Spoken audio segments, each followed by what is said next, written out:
Hey everyone, in today's video, I'm going to show you how to create a flashlight shadow effect using HTML, CSS and JavaScript. You will have an interactive effect where a flashlight follows your mouse and casts moving shadows on text.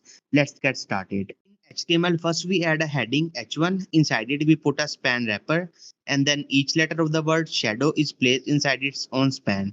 So we write span S, span H, span A, span D, span O and span W. The reason for wrapping every letter separately is so that we can control shadows on each letter individually with JavaScript. After adding all letter, we close the span and the H1 tag.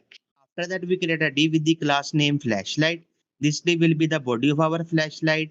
Inside this flashlight div, we add another div with the class light. This part represents the glowing light rays coming out from the flashlight. CSS, first we start by styling the body. The body covers the entire web page. We set its height to 100% of the screen using height 100 VH. We remove any default spacing with margin 0 to center everything. We use display grid and place item centered. The background color is set to a light gray called white smoke.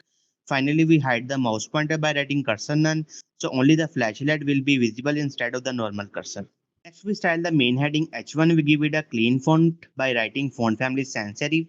We make all letter uppercase using text transform uppercase. The color of the text is set to dark green and we make it with very large with font size 6 rem to make the text look more realistic. We add a black shadow behind it using text shadow. Inside the heading, each letter is wrapped inside a span. We set position relative for the span so we can apply extra effect for each letter individually later with JavaScript. We move on to the flashlight. The flashlight is represented by a div with the class flashlight. We give it a height of 100 pixel and a width of 20 pixel.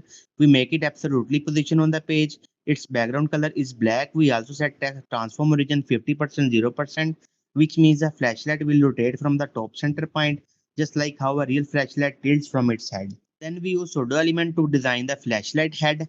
With flashlight before we create a block that is 40 pixel wide and 40 pixel tall.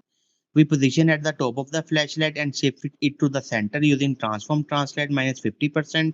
We round the bottom part using border radius 50% 50%. This make it look like the front head of the flashlight. We also colored it black. Flashlight after this represents the glowing bulb. It is a small circle 10 pixel wide and 10 pixel tall. We colored it golden rod to look like a shining light. We make it perfectly round with border radius 15%. We place it slightly above the flashlight using top minus 20 pixel and center it with transform translate x minus 50%. Now we add the light rays coming from the flashlight. We create a light element inside the flashlight. It is a small rectangle with height 20 pixel and width 5 pixel. The color is golden rod and the edges are rounded with border radius 3 pixel. We place it in the front of the bulb with top minus 15 pixel and center it horizontally with transform translate x minus 50%. Also use light before and light after to create two extra rays on the left and right side. The left ray is moved using transform translate x minus 400% rotate minus 30 degree and the right ray is moved using transform translate x 400% rotate 30 degree. This makes the flashlight look like it is spreading light outwards in three directions. We start by selecting the element we need from the HTML. We use document.querySelector.flashlight to grab the flashlight and we save it in a variable called flashlight. Then we select the word inside the heading using document.querySelector h1 span and store it in the word. Finally, we get all the individual letters inside the word with the word.querySelector all span and save them in a variable called letters. We create a helper function called degree. This function takes two numbers dx and dy, which represent the difference between the cursor position and an element position. Inside the function, we calculate the angle using math.atn2 divide dx.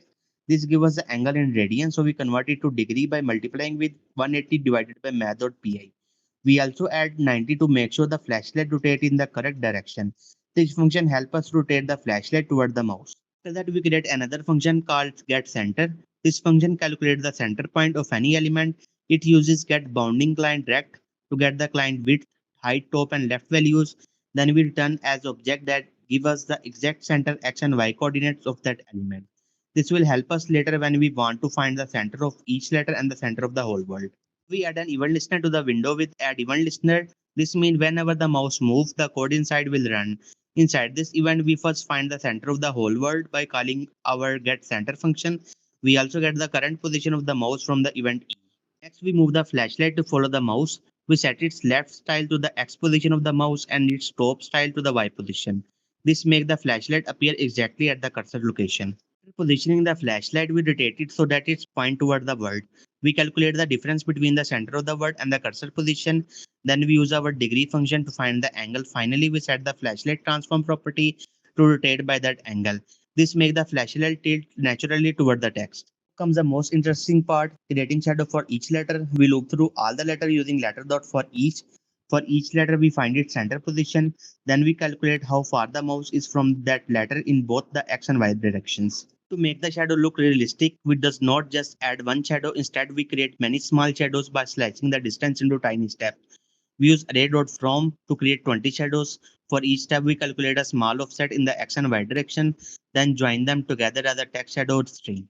Finally, we apply this text shadow to the current letter with letter.style.text shadow is equal to text shadow. As a result, each letter gets multiple layers of shadow that stretch out away from the flashlight. And that's it. You just build a flashlight shadow effect using only HTML, CSS, and JavaScript. If you like this video, don't forget to like, comment, and subscribe for more awesome coding tutorials. See you in the next video.